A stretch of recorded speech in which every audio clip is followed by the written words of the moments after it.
मी एक मुलाच्या नात्याने त्यांना विचारलं की मग बरं काय आहे तुमचं. त्यांनी मला सांगितलं की आदरणीय दादा कधीच थांबले.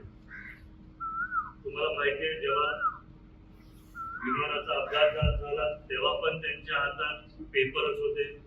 ते बारामतीत सभाच करायला येत होते. मला वाटतं त्या दिवशी 4 सभेत त्यांनी तसे शेड्यूल मध्ये होते.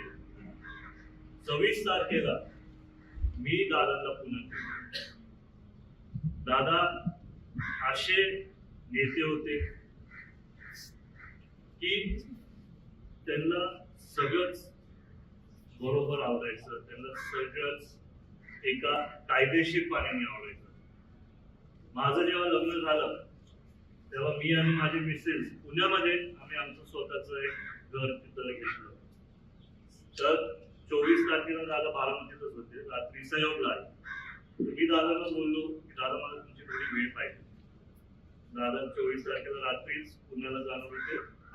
त्यांनी मला सांगितलं 26 तारखेला तू 7 वाजता घरी पोहोच. मी बोललो आता माझे वडील थोडं तरी विचारतो, थोडं लेट जमेल तर चालतंय का. 7 वाजता थोडा खूपच लवकर आहे. मी दादांना विचारलं काय थोडं मी बोललो अजिबात जसे बाकीचे लोक वेळ घेतात तसेच तू वेळ घे.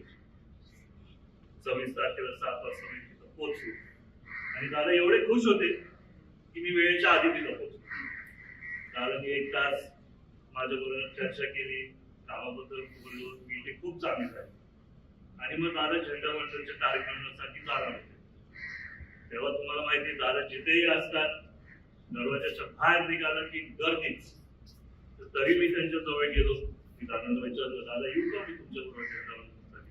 ते बोलले तू कशाला येतो, तू काय करतो. नाही कधी बघितलं नाहीये, तुमच्या बरोबर एकदा येऊन बघतो तरी.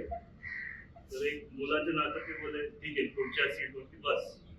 आम्ही गेलो तिथं ते परेड बघितले, झेंडावंदन झालं, त्या अधिकाऱ्यांना दादा भेटले. त्याच्यानंतर परत आम्ही फिरायला गेलो पुण्यामध्ये. तिथं गेल्यानंतर झेडपीचे निवडणूक तोंडावरती झालेले होते म्हणून भरपूर उमेदवार तिथे होते, भरपूर गर्दी तिथे होती. 1 वाजता त्यांनी त्यांचे बैठकी चालू केली. मला माहिती नाही त्या दिवशी काय झालं. माझं तर सकाळीच काम संपलं आणि एकदा झेंडावंदन झालं मी घरी गेलो असं नाही तर माझ्या कामासाठी गेलो असतो. त्या दिवशी मनात काहीतरी वेगळंच होतं. मी बोललो थांबतो आज. मग 5-5:30 ला मी दादांकडे गेलो.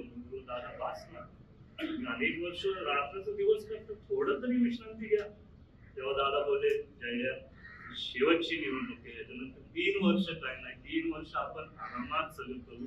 तू सारखा माझ्या मागे लागला ना सुट्टीला जाऊ तर आपण 5 जण सुट्टीला जाऊ. त्या क्षणाला मला कळलं नाही 5 जण, कारण लग्न 1 महिन्यापूर्वीच झालेलं. 5 जण मला आठवलं.